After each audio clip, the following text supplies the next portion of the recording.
104.7 The Cave. KKLH, Marshfield, Springfield. A proud member of the Kansas City Chiefs radio network. Touchdown, Kansas City! Now, it's time for Ned Talk. Yep, here we are back in the studio again for another Sunday of Ned Talk. I'm Joe Westen, your amiable host. Ned Reynolds is with us today, as always. He's the namesake of the show. Ned, are you warmed all the way down to your cockles today? I am wishing for you to spell number one and define number two, amiable. We'll do that after the show. John Oliver sitting across from me. John, how are you today? I'm doing well. I'm feeling a lot better, so I'm glad to be back. Josh Roberts, how are you? I'm doing great. I'm feeling very jovial today. Jovial? Oh, that makes me chortle to hear you say that. It makes me chortle to hear you say that. It's big word day here. All right, let's start out. We usually we save a game or something special for the third segment of the show, but we'll start out right away. Stupidest person in sports this week. Is it the receiver for the Raiders for driving 110 miles an hour after Ruggs killed somebody doing the exact same thing, or the same team, or is it Willie Gay with the Kansas City Chiefs? I give Willie Gay a pass because we are all human beings and lose your temper, and we've done all that. Fortunately for him, he did not physically assault anybody. So that's, and I must admit to you, I'm ignorant of the other Raider individual. Just happened a couple of days ago. 110 miles an hour, got pulled over for speeding. What on earth is going on with these people? Well, it shouldn't be in Las Vegas. Maybe that's it. And I think that's part of the problem. Not a little John Barleycorn added into whatever the circumstances might be. Right. Well, Ned, I've spoken to the need for these young men that come into this money this early needing help keeping their heads on straight. I will definitely give the edge to the Raiders guy because from what I understand, Gabe broke a vacuum. Mm-hmm. That's a lot different than speeding at 110 where you might kill multiple individuals. I'm right with you. Well, then obviously you're not standing up with all of those people that support vacuums. So, yeah, exactly. All right, let's talk about the Kansas City Chiefs and their win last week against the Pittsburgh Steelers. You know, a little concerned. That first quarter did not look very Chiefs-like, and it looks like maybe that overconfidence that what Ben Roethlisberger was trying to exude for the Chiefs looked like it was going to work out a little bit. Neither team was playing incredibly well. But then all of a sudden, you got to see the Chiefs again. Well, the fact of the matter remains, the Steelers are a professional organization. They have top-notch players in a very limited sense. When they came out there, I think they were practitioners of the fact that, hey, we're the huge underdogs here. We're going to go out and hit these guys upside of the face and see how they respond. And I think the Chiefs may have been taken a little bit aback by all of that. But by the same token, when you're talking about the overall level of things, hey, the Kansas City Chiefs are just so much better.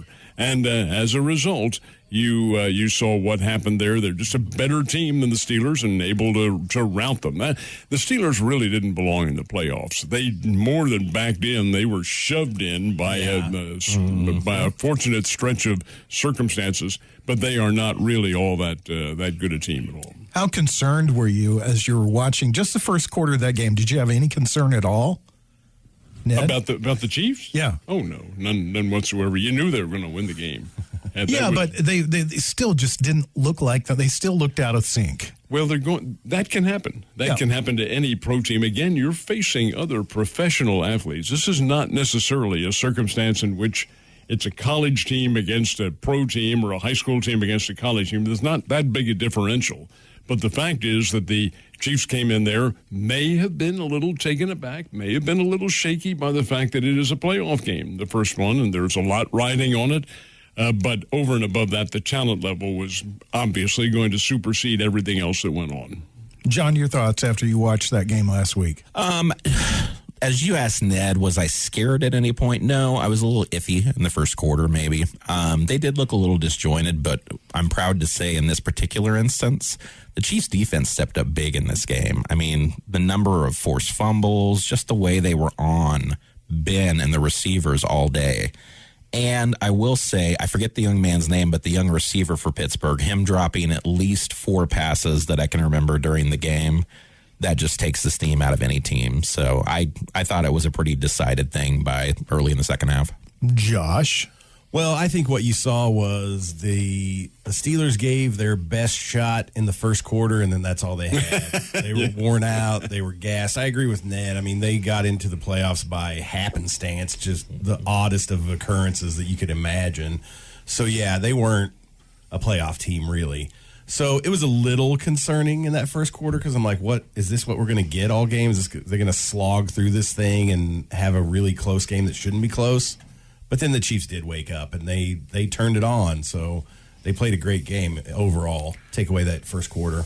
I really felt that the Chiefs had looked out of sync for, I guess you'd say, 7 quarters until they hit the second quarter of that game. They didn't look great in the second half of the game against the Cincinnati Bengals. They did not look great against Denver at any point in that game. Really got their butts saved by a great defensive play in that game. And then the first quarter of that game, their offense, let's face it, let's be honest, the offense has looked lethargic for a little while here. What do you attribute that to? Just the ups and downs of sports? Yes, more than anything else, yes. You cannot put some kind of a physical determination on why the human species reacts the way it does. And in the case of the Chiefs, they're just a very good football team that, because of whatever, went through a bit of a slump and may still be going through it. Now, if today's game, if that slump is of any depth at all, you're going to have some trouble because Buffalo's a very good football team. But I don't think it will. I think the Chiefs will emerge. They'll come out really firing on all cylinders. Keep in mind now, the Chiefs read the newspapers, too, and listen to the media and look at the point spreads, and they see a 12.5-point pick over Pittsburgh. We're going to run over this team. We beat the hell out of them the day after Christmas. We're going to do it again. There's a certain level of psychological deprivation that goes into that. They may not have been immediately ready to play, but ultimately you knew they would be.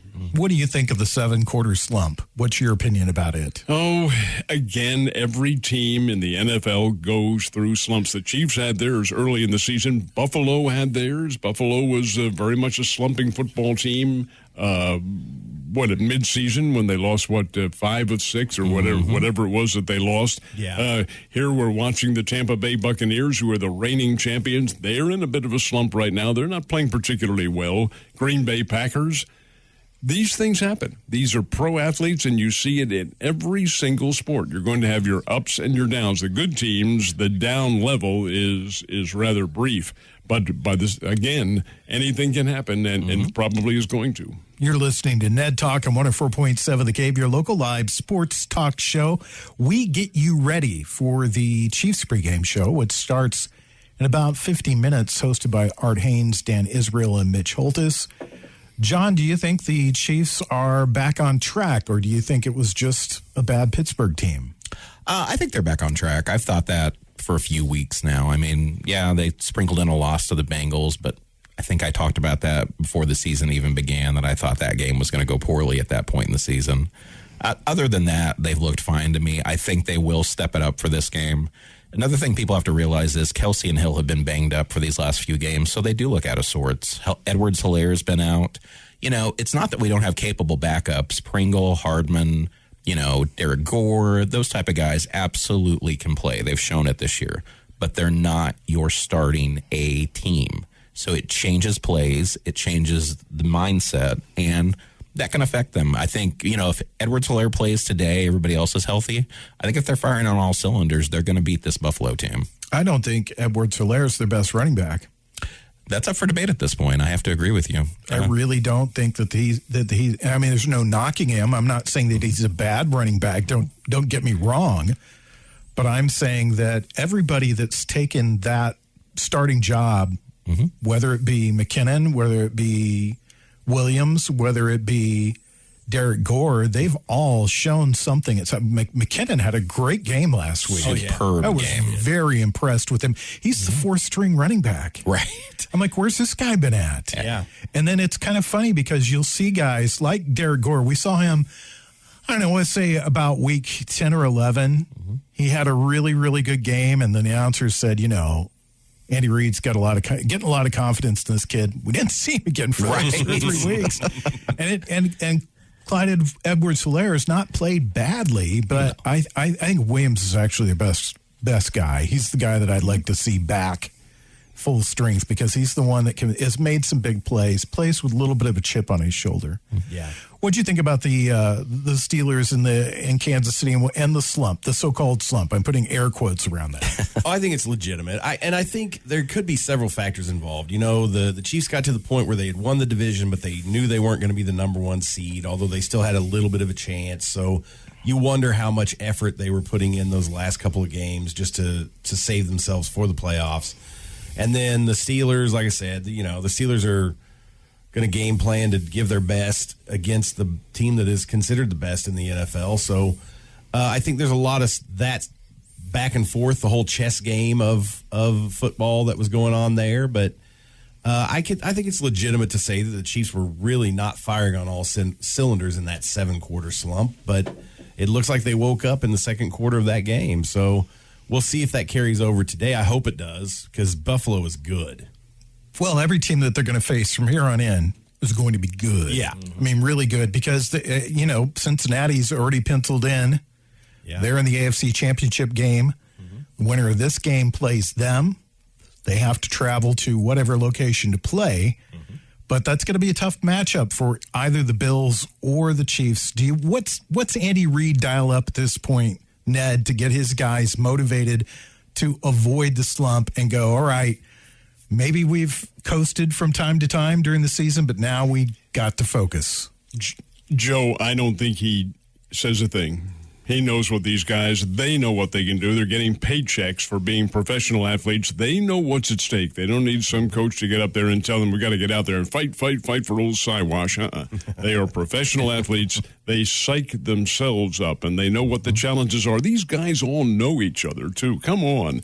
They fraternize during the off-season. They know what they have and what they can't do. They don't want to be embarrassed by anybody, the Bills by any of the Kansas City D-backs, or the Bills receivers want to excel in circumstances. Same with any of the defensive levels of things.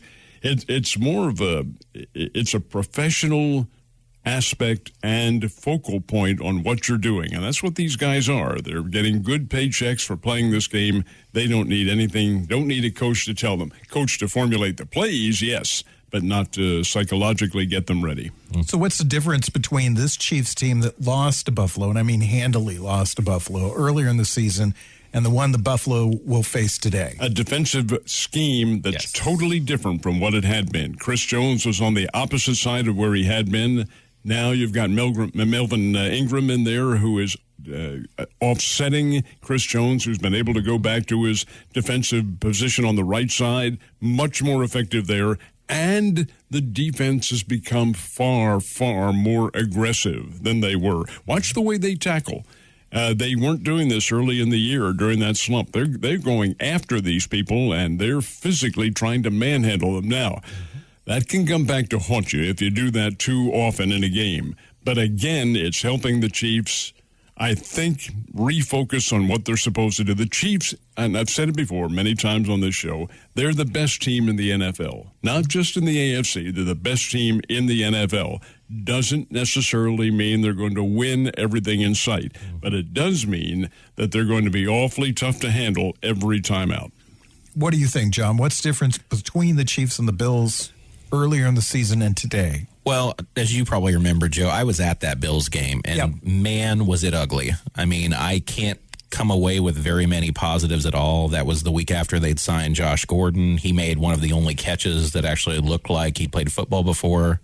That was a very dismal point for the Chiefs. From that, they have made a lot of changes on the defensive front.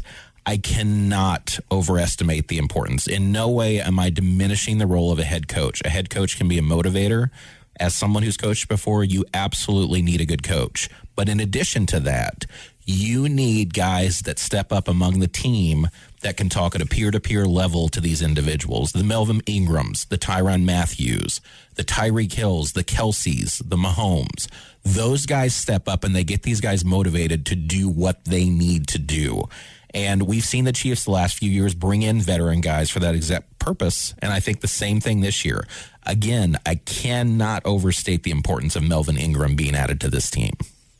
Josh, what do you think? What's the difference in this team that we are seeing today, the Chiefs, and the Bills that are playing today? I think there's two differences. I'll repeat what these guys have said. The defense really changed, got back to their places of strength, and that's made a huge difference.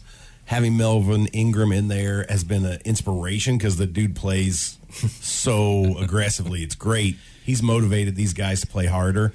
But also, again, I pointed out earlier, at the beginning of the season, their offensive line was all brand new. Those guys hadn't played together, so it took them a while to gel. Once they gelled, they were able to protect Mahomes, and that made the offense flourish a little more. And then on top of that, the guys that had been not getting many reps, guys like Pringle and Hardiman and Williams and Gore, out of necessity, were forced into the starting lineup and getting a lot more reps. So that got them more used to that part of the game. So now they've got better depth.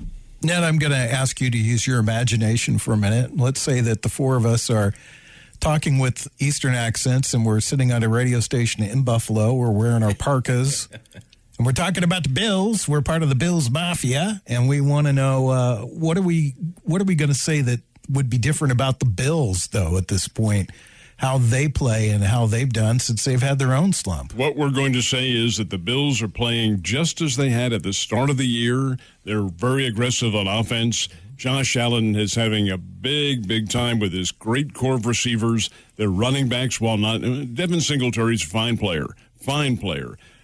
Probably not as good as the Chiefs in terms of their overall aspect of offense, but still pretty good. We're going to go out there and going to play just as we did in that early game when we blew out Kansas City 38-20. We're going to play just like that. We're going to go up and hit them in the side of the head and make sure they know that we're here, and just going to be awfully tough, and we're going to win. They'll make that emphasis on their broadcast. You were born in the East Coast. I thought you'd give us a really good East Coast accent there, but you didn't. If I delve back into it, I'll go back to it again. I don't want to do that. All right. We're getting set for the Chiefs and the Bills. It's coming up, the pregame show, at least in 40 minutes, right here on 104.7 The Cave.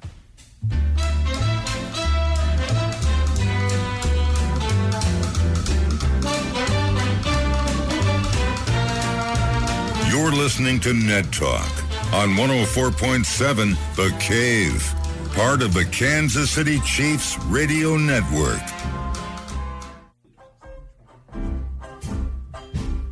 Back to Ned Talk on 104.7 The Cave, a proud member of the Kansas City Chiefs Radio Network. Joe Westen, John Oliver, Josh Roberts, and Ned Reynolds, the guy the show is named after. I don't know if he likes that idea or not, because sometimes I think he regrets what we say on the show, but still, here we are getting you set for the Chiefs and the Bills. That's coming your way. 3:25, I think, is kickoff. No, 5:25. 5:25 is the kickoff today. I'm used to certain times, and when we switch out of those times, I get confused. I'm to the age where I get confused all the time. Ned has reached the age of clarity, though, haven't you? I am so far beyond the age of getting confused now. All of every waking second is confusion. I'm still here? Oh, my God, what happened? We were talking about the Chiefs and the Bills. That's the playoff game. Let's take a look at the playoff picture, see if it's any clearer for anybody else. Green Bay lost yesterday. Mm-hmm. What were your thoughts in that game? I'm shocked, in all honesty. I was not shocked at the primary game at all. That one, I really felt like Tennessee may be a team that could be beaten, and they were beaten by the Cincinnati Bengals, and I thought a pretty good victory. But Green Bay losing at home in the conditions to a team from the West Coast absolutely surprised the daylights out of me, and the way they lost it. Green Bay was ahead, had the game wrapped up, or thought they did, blocked, punt, things like that. That doesn't happen to Green Bay. And then I didn't realize this, didn't see too much of all of the action, but I didn't realize when the winning field goal was kicked, the Packers had 10 players on the field. Yes, only That's 10. Inexcusable. You can't have that at any level of sport. So as a result, that one did surprise me. This game right here that's currently in progress, Los Angeles and Tampa Bay, is surprising me. The Tampa Bay Buccaneers aren't even showing up behind 20-3, and the Rams about to go into the end zone again.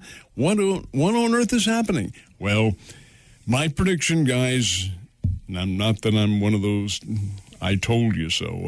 But my prediction early in the year was that the Los Angeles Rams would play in the Super Bowl the second straight year that the home team plays on its own home field, and that they would play the Chiefs. That was my pick.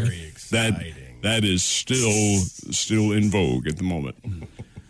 All right. I am not surprised at all about Green Bay losing, because they seemingly lose in the first round every year. I mean, I think if we look at recent history, that's what's happened to Green Bay. And I also saw a statistic yesterday that home field advantage was not that big a deal for Green Bay, that they frequently lose at home in the playoffs. So not a shocker to me. I think Green Bay's overrated every year, and I think Aaron Rodgers is overrated. Joe, what's overrated is your statement, right? No, completely. 2008, they lost at home in brutal conditions, and it was Brett Favre's last year. New York Giants came in there and surprised them. I think it was in overtime, if I remember, and terrible conditions. Last night, same thing, and it may have been Aaron Rodgers' last game with the Green Bay Packers. But by and large, they have a pretty significant home field advantage up there. A big crowd advantage, number one, but number two, the advantage of the climate, although it certainly did not come to the fore last night. So from that aspect of things, no. Statistically, I think I saw yesterday that I don't remember what years it was, they have a losing record at Lambeau in the playoffs. So that's what I'm referring to. And I think I don't have a great deal of confidence in Green Bay, because their history from season to season is they make it to the playoffs. I think they play in an incredibly weak division, and then they get bounced in the first round because they're just overrated. And I think Aaron Rodgers is overrated too. That's my opinion on that. I'm sharing that with everybody right now. Aaron Rodgers, overrated, but he's also the National Football League most valuable player. Yeah. So, yep. So do you overrate MVPs? Yes, I think you do in the NFL. I think sometimes in all major sports right now, there's this kind of need to give it to the same guy over and over and over again. I think that happens in the NBA. I think it happens in Major League Baseball, and I think it happens in the NFL. Oh, well, he had a great season. Let's give it to him. We talked about Derrick Henry last week. I mean, the guy was still top 10 leading rusher, not even playing. That's the most valuable player to me. Nothing about Aaron Rodgers' season do I go, wow. It was I want to see extraordinary numbers. I want to see something that makes me go, wow, when I look at a guy's numbers. I didn't get that from Aaron Rodgers. This game's surprising me a little bit because Tampa Bay, it's always hard to bet against Tom Brady.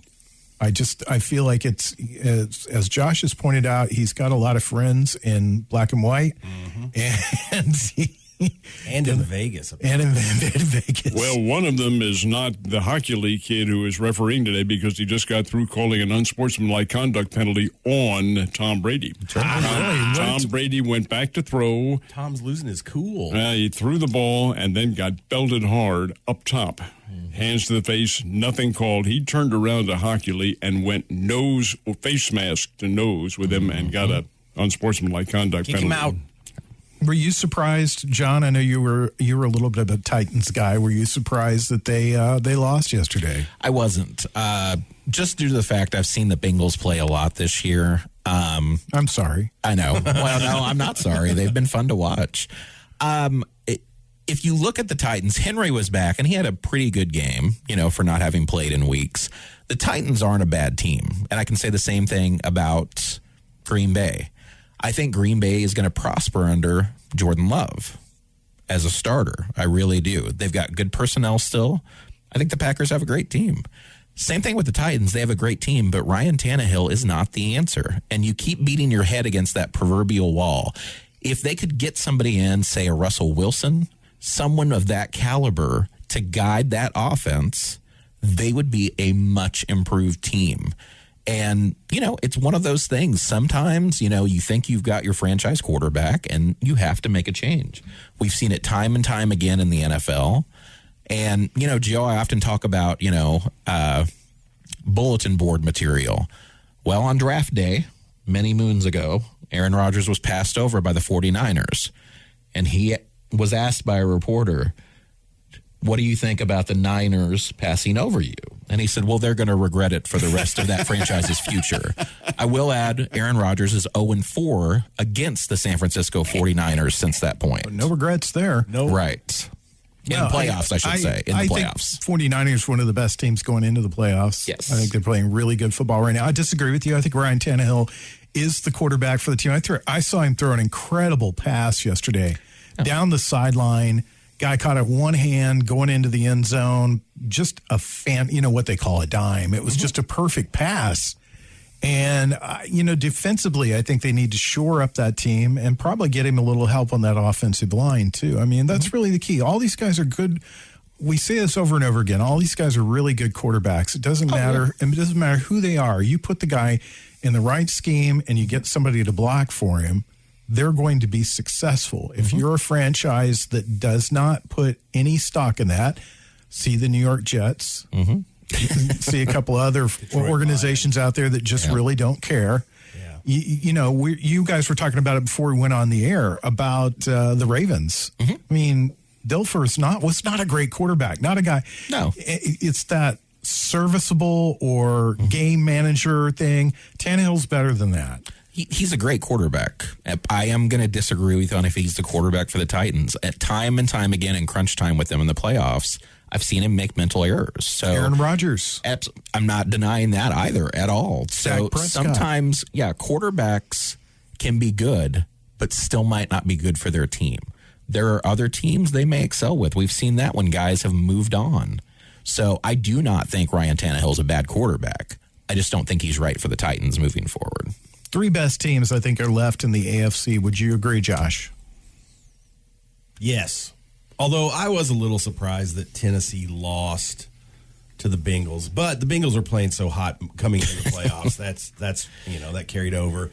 And I think I was banking on a 100% healthy Derrick Henry. No. I don't think he was. No. And then John and I were talking about how they need more weapons. That's what they need. They don't need a new quarterback. They need a couple of really premier receivers to take some pressure off of Derrick Henry to create more RPOs or play action. And then I think they'll be a Super Bowl team because Derrick Henry he's a monster. He's amazing. But if you devote your whole offensive or defensive line to stopping the run, I can't name a receiver on the Titans team. I mean, that's just me. Yeah. I'm sure you guys can. Oh, yeah. AJ Brown's talented. But yes, I do believe that the best teams are left in the AFC. I'm worried about this game with the Chiefs because the Bills are playing so well. They are so solid on both sides of the ball. And I did pick the 49ers to beat the Packers because I'm done with the Packers. I agree. I looked at that game. I picked the 49ers too. I looked at that game. I picked Tennessee to win, but I really thought that was a pick'em game. I'll be honest with you. I think today's a pick'em game between the Chiefs and the Bills. It's not going to surprise me if it goes either way. I'm rooting for the Chiefs, but I could see the Bills winning this game. That's not going to spoil my pick in any way, shape, or form, but I think the Chiefs have to, really bear down at this point and look at things and go, okay, we're probably facing teams we are definitely facing teams that have beat us this season. Mm-hmm. What do we do different to improve? We're about 25 minutes away from the start of the pregame show. We'll be back with more Ned Talk on 104.7 The Cave.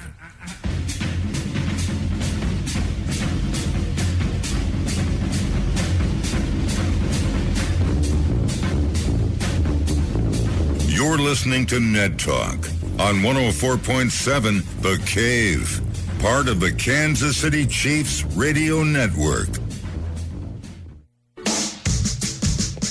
Back to Ned Talk on 104.7 The Cave, a proud member of the Kansas City Chiefs radio network. During the commercial breaks, my alter ego, Jethro Bodine, shows up. Yeah, he did. Starts talking about stuff.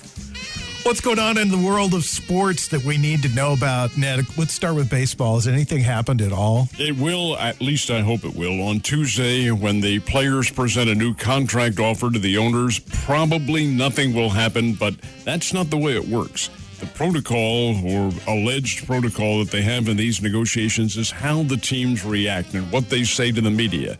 I got a little bit of hope after that first one, after the 42 days of absence, and the owners presented their proposal. And my hope was that the players, weren't going to accept it. That never happens. But the players did say they were unimpressed. They did not call the owners, you dirty rack-a-frats, blah, blah, blah, and so forth. Didn't do that. There was no acrimony. You guys are too young to remember that commercial. Oh, no. Oh, no. Anyway, the bottom line is that there was no name-calling, no bickering, and so forth and so on. Of course, the meeting only lasted, about 7 or 8 minutes? No, I'm sorry, it didn't. It was over an hour. It was an hour. Now, this one that they have coming up, that was a Zoom meeting. This one will be face-to-face, which boggles my mind because their offices are only four blocks apart, something like that. You mean you can't meet face-to-face? Anyway, they will on Tuesday. It'll be the players who present the new contract. How the owners respond to that, it's not going to get solved right away. No. But depending on what the reaction is to the public, to the press, I think you can make a determination whether or not they're making any progress. I've said it before, said it on Mike's show that we do, and said it last week.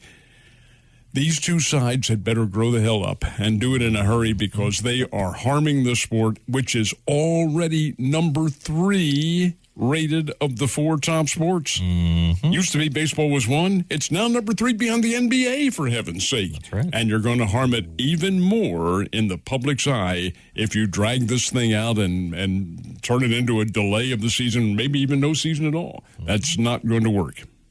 John, your thoughts? Ned hit the nail on the head, I think, with the fact that another lost season or even a portion of a season lost will be kind of the death knell for baseball as we know it. I think baseball would still continue to exist, but do I think it would compete with the other major sports? Absolutely not. The NFL and the NBA have exciting young players right now. There's a lot to get excited about. There hasn't been a work stoppage in a long while. Baseball is, and people can disagree with me on this, they've had some great heights since the strike, but I don't think they've ever fully recovered from the strike. Things like Ripken Jr. breaking the consecutive games record. As much as people want to decry it now, the home run race between McGuire and Sosa helped bring some people back. Barry Bonds. And Barry Bonds did with that chase, yeah. And then repelled some on top of that. But as far as baseball goes, they need to understand this game is about the fans. The owners want their money. The players want their money. Nobody is going to get paid if these guys don't go through the turnstiles. So you've got to stop making this look like 2 crying toddlers that are millionaires and billionaires fighting over whose toys are whose. Figure out a compromise. Get it done. I don't even really know what the major issues are in this. I mean, I don't know where they're. I think I heard you talk about it with Mike the other day. It's free agencies where they're really drawing the line at. And I get where the players are coming from with that. I do side with them on this because, there's a lot of times that the owners and teams will keep players in minor leagues longer than they should be there so that they can keep that player in control longer. But, Joe, that has been addressed, and while it hasn't been cured yet because there's no signing of a contract, I think it will be. That whole problem is going to be erased. But what is not is an underlying thought that this commissioner of Major League Baseball, Mr. Manfred, who, from a philosophical standpoint, I am in 100% disagreement with everything he does. There is a school of thought. Now, keep in mind, the commissioner of baseball is hired by the owners, and it's his job to make sure the owners get the very best deal. It is also perhaps his job to break that union. Yes. And it may be that that's what they're trying to do. Mm-hmm. I have a thought. Okay. As a casual baseball fan, here's what they need to do. They need to wind that ball as tight as it'll go. They need to let batters use steroids, but not pitchers. And then the game would be so exciting because someone would hit 120 home runs. But honestly, that's what makes the game the very least exciting because so many home runs makes a game last hours. Yeah, I'm being facetious. Bob Nightingale as a pointed casual this out. baseball fan, I think the problem is baseball moves slower overall than these other sports that have eclipsed it. In Football popularity. moves incredibly But Josh, slow. Yes, it football didn't- does. Football's it didn't like 10 used to, seconds of though. action That's and just 40. it. It didn't Yes. used to because of the way it was played. Right. Now it is home run or strikeout. Yeah, and that gets boring after a while. I love God, baseball. yes. Don't get me wrong, Joe. And like I told you last week, I want to dive deeper into baseball this coming season if there is one. Excellent. But that is what the casual baseball fan, the casual fan of sports, turns away from baseball more often because the nature of the game is not that constant stream of action. I love the fact that you can get up and walk out on a game and, mow the lawn or whatever and come back in. And it can be a completely different baseball game than when you left it. And you're like, I'm going to sit down and watch the rest of this. Now, let me ask you this, because you brought up a really interesting point there. Have you been getting a sense from, I know you talk to a lot of people, that is the movement here is to break the union? Not in a tangible sense, no. But I think the underlying agreement from the owners is these people, the owners won the last contract battle. And it did not, the players like to say it's significantly weakened their stance. You're making $3.5 million and you're significantly weaker? Hell, I'd like to be that weak. Anyway, the bottom line is this. There is an underlying thought that that's what the owners are trying to do, and it's more of a tacit agreement, not to break them to where it's shambles, but to let them know who is boss. We're the boss. And I promise you guys, if they were to go on strike, the players not go in, owners lock them out, the owners win. Yes. Because those paychecks ain't coming in. Yeah. Yeah, so there's no revenue coming in, though, either to the teams. And everybody loses. Generals of industry that you're talking about. I agree, they're generals of industry. I totally agree, but this is not a coal mine. I'm not demeaning anybody. Right. I'm not demeaning anybody. If you're a professional, whatever it is that you do, you should be paid professional money for whatever it is you do. And the owners are the ones that are responsible for the state of the game 1,000%. Because how can you look at a worker and say to the worker, you're making too much money. I know I signed you to that contract. I wanted you so bad that I was going to pay you $300 million, $30 million a year, but you're making too much money. It isn't a matter of them making too much. It's a matter of what the younger players coming in are going to be able to accrue as they get older and in terms of their service. And this ultimately is going to cost the industry a lot of money unless they do put some controls on it. Now, the players, they can't argue about what they're making. The average is $3,700,000 a year. That's pretty good money, guys. Mm-hmm. And there are many of them who are up in the $35 million category, Mike Trout and people like that, who deserve to be. They are stars of the industry. But again, when you take a look at what lies in store and what they're arguing over, it is the future of the game, how the players are going to be compensated, the annuities that all go into this, and their length of service, and when they are eligible for certain major paydays. And that can become a little bit dicey.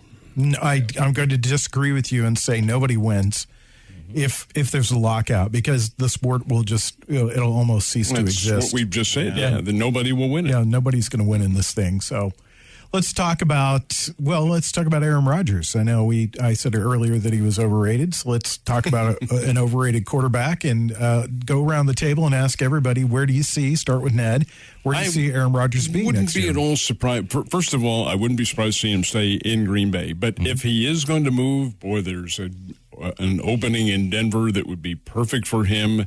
It's the type of climate that he's accustomed to, has a young team that's going to be pretty good. I wouldn't be at all surprised to see them come after him, the Denver Broncos. What are your thoughts, John? I am not one who's going to deny how great of a quarterback Aaron Rodgers has been in the NFL. He's a surefire Hall of Famer. I will. Do I think sometimes he's overrated? Sure, but a lot of the quarterbacks are. I think the Packers have made it very clear to Rodgers they want to move on to the youth that they have. They wouldn't have drafted Jordan Love where they did. They wouldn't have created the fiasco we went through with the holdout.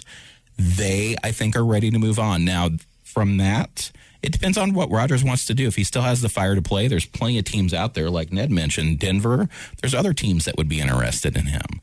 But I could also see Rodgers just deciding, you know what? I've made my money. I've won Super Bowls. I'm just going to walk away. So No, I don't think his ego is going to let him do that at all. that's the question that he's really going to have to don't. I don't answer. think that's Keep in gonna mind happen. when he agreed to come back last year, the Packers gave him that option. They said, all right, play for us this year. Next year, 2022, 23, Exactly. you can do whatever you wish. Josh, quickly, your thoughts? I hope he retires. Tired of You it. hope you're. Where do you think he's going to play, though? Oh, if he plays next year, he'll still be in Green Bay. Really? Yeah. Okay. I say Tampa Bay. We'll be back in a few minutes. More Ned Talk on 104.7 The Cave. You're listening to Ned Talk on 104.7 The Cave, part of the Kansas City Chiefs Radio Network. Back to Ned Talk on 104.7 The Cave. A proud member of the Kansas City Chiefs Radio Network. If you're just turning on the radio and going, hell, this ain't Led Zeppelin. Well, it's not. It's Ned Talk, your local live sports talk show. We sit around and shoot the breeze about sports. We usually start before the Chiefs game, which is what we're doing today. About 4 minutes away from the start of the pregame show. So it's time for us to do our picks. Mr. Reynolds, I'm going to start with you. What do you got? What's your score? Who's your team? I've been very surprised at seeing some of the national pundits, not in a great number, but quite a few of them, picking the Buffalo Bills to win this. I am not going to pick the Kansas City Chiefs. They do think it will be a terrific game. The over-under in this one is between 53 and 55, depending on the book that you're playing. That's a lot of points. I'm not sure that that'll be reached, but if it is, it'll be obviously a high-scoring game, and I think the Chiefs win in a high-scoring game, 38-34. It may come down to just the final plays. Buffalo does have the advantage of having beaten Kansas City earlier this season, and that occurred, of course, back in October on a stormy night in Kansas City. But teams are altogether different now. I do like the way Kansas City plays very aggressively on defense. I think that may ultimately make the difference. I like the Chiefs to win 38-34. Giselle looks like she's about ready to leave the game. They showed a picture of Tom Brady's wife up in the box, and she was like headed for the door. And they said, "Oh, you're on TV. Better stop." Okay, John, what do you got in today's game? I am going to go with a somewhat close game. I do think the Chiefs defense is going to step up. I'm going to go Chiefs 31, Bills 22. What do you think, Mr. Robertson? Everybody get ready to throw something. Yeah, I think the Bills are going to beat them. I think it'll be a close game. I think it'll be fairly high scoring. I'm going to say 28-24 Buffalo, and I hope I'm wrong. But Buffalo just looks so good on both sides of the ball. It's going to be tough for the Chiefs to match that, I feel. All right, here's my pick. Chiefs 56. Bills 10. Oof. Whoa. I think they're just going to overwhelm them. I mean, who cares? I mean, really, it's a pick. Everybody knows we don't know anything. Right. It doesn't matter what we say. I mean, I could say 1,000-1, and it What's the just point doesn't make any spread? difference. It's 2.5, which is essentially Kansas City. It's a pick 'em. When you see 2.5 Yeah, and the home that's- team gets that favorites role, that's a pick 'em game. So we don't know where we'll be next week. We hope that we're on next Sunday, but you never know. We'll get it all figured out in the interim. Thanks, Mr. Reynolds. I appreciate you being here. The pleasure is mine on a beautiful Sunday, and thank goodness it's a little bit warmer and the sun's out. Mr. Oliver, thank you once again for stepping in and being here. Absolutely, Always my appreciate pleasure. it. Mr. Roberts, thank you so much for being here. Thank you for putting the cot here so I can sleep here. Yeah, exactly. Want to say thanks to Brian Tyndall, Corbin Campbell, Mike the intern, Nick Fury gets set. Pre-game show gets ready to start here in about a minute. And then, of course, kickoff 5:25 tonight. Chiefs and the Bills. AFC divisional game coming up right here on 104.7 The Cave, your home for the AFC West champion, Kansas City Chiefs. Go Chiefs!